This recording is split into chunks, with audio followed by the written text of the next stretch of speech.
सबसे पहले सर यही जानना चाहेंगे कि जो अमेरिका और ईरान शांति समझौते और फेडरल रिजर्व के जो ये सख्त रुख के बाद जो तस्वीर कमोडिटी बाजार में बनती दिखाई दे रही है उसे आप कैसे देख रहे हैं। और आज सोना और चांदी लगातार करेक्शन दिखाते हुए नजर आ रहे हैं, हफ्ते का आखिरी कारोबारी दिन है, ऐसे में क्या लगता है कि आज नए लो सोने और चांदी में लगते हुए दिखाई देंगे क्या?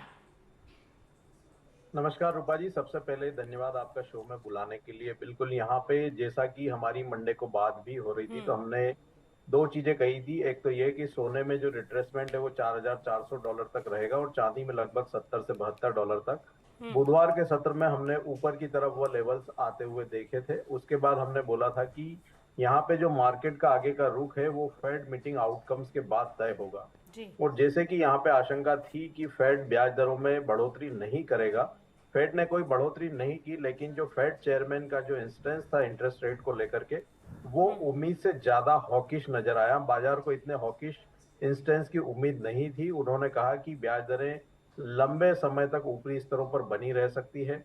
इन्फ्लेशन और डेटा को देखकर वो आगे निर्णय करेंगे और स्टिकी इन्फ्लेशन जो है फेड की चिंता रहेगी। और जब तक जो इन्फ्लेशन है वो फेड के टारगेट रेट 2% तक नहीं आ जाता, वहां ब्याज दरों में कटौती की संभावना नहीं रहेगी। उनके इस स्टेटमेंट के बाद हमने डॉलर इंडेक्स में मजबूती आते हुए देखी और आज जब हम चर्चा कर रहे हैं तो डॉलर इंडेक्स लगभग 18 महीने के उच्च स्तर पर पहुंच चुका है।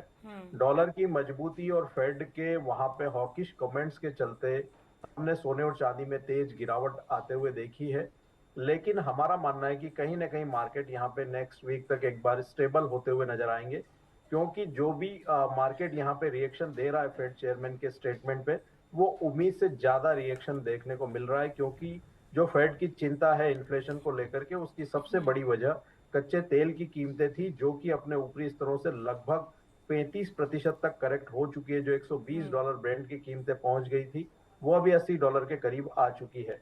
तो हमारा मानना है कि आने वाले 2-3 महीनों में जो इन्फ्लेशन है वो भी कूल ऑफ होता हुआ नजर आएगा और जो फेड की सबसे बड़ी चिंता है वो वहां पे ईज होती हुई नजर आएगी।